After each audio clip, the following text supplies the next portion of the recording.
সন্ধ্যাবেলা দেখা করতে বলেছে, তাহলে আপনারা চলে গেলে আবার আমাদের উপরে আবার যা হোক একটা হবে। সন্ধ্যাবেলা দেখা করতে বলেছে, তাহলে আপনারা চলে গেলে আবার আমাদের উপরে আবার যা হোক একটা হবে।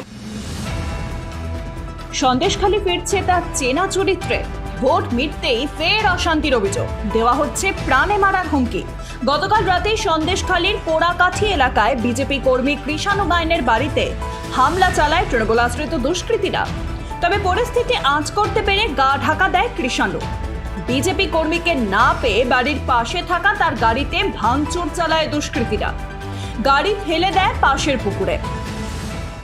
আমার বাড়িতে ওরা গতকাল রাত্রে 12টা সাড়ে 12টা নাগাদ, তারপরেই হবে, তো ওরা তৃণমূলের হারমাত বাহিনীরা 10-12 জন আমার বাড়িতে আসে মদ্যপ অবস্থায়, এবং শেষে ওরা যখন আমাকে না পায় জয় বাংলা চিৎকার করে এবং এখানে বাজি টাজি ফাটায়, বাড়ির উঠোনের মধ্যে নানান কিছু করে, এবং ওদের দেখে আমি ওখান থেকে পালিয়ে যাই। ওরা আমাকে না পাওয়ার কারণে আমার রাস্তার পাশে আমার একটা গাড়ি ছিল, গাড়িটা ওরা খালে উল্টে ফেলে দিয়েছে। আর আমাকে এখনও পর্যন্ত হুমকি থ্রেট করে যাচ্ছে যে আমাকে প্রাণে মেরে দেওয়ার হুমকি দিয়ে যাচ্ছে। আমি খুব নিরুপায়, আমি এখন কি করব কিছুই বুঝতে পারছি না। এই মতো অবস্থায় এরা গতবারেও এরকম করেছিল, বিধানসভার সময় উল্টোপাল্টা মানুষের সঙ্গে করেছিল।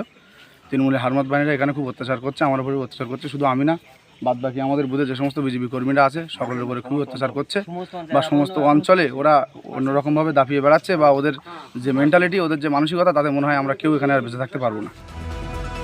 এ ধরনের কোনো ঘটনার কথা তার জানা নেই বলে ফোনে জানিয়েছেন সন্দেশখালীর তৃণমূল বিধায়ক সুকুমার মাহাতো। শাসক দল মানতে না চাইলেও ভোট মিটতেই এলাকার পরিস্থিতি যে বদলে গেছে তা এলাকায় গেলেই বোঝা যাচ্ছে। ফল প্রকাশের দিন রাতেই হিঙ্গলগঞ্জে বিজেপির পার্টি অফিসে আগুন ধরিয়ে দেয় দুষ্কৃতীরা। হুমকি দেওয়া হচ্ছে মহিলাদের।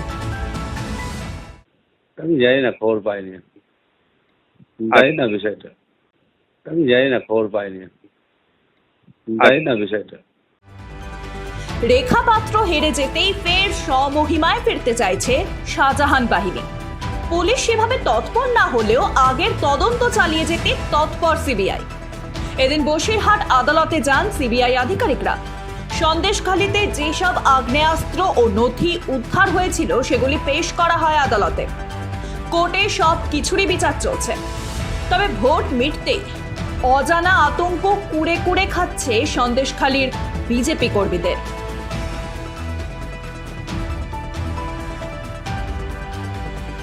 ব্যুরো রিপোর্ট, মাধ্যম।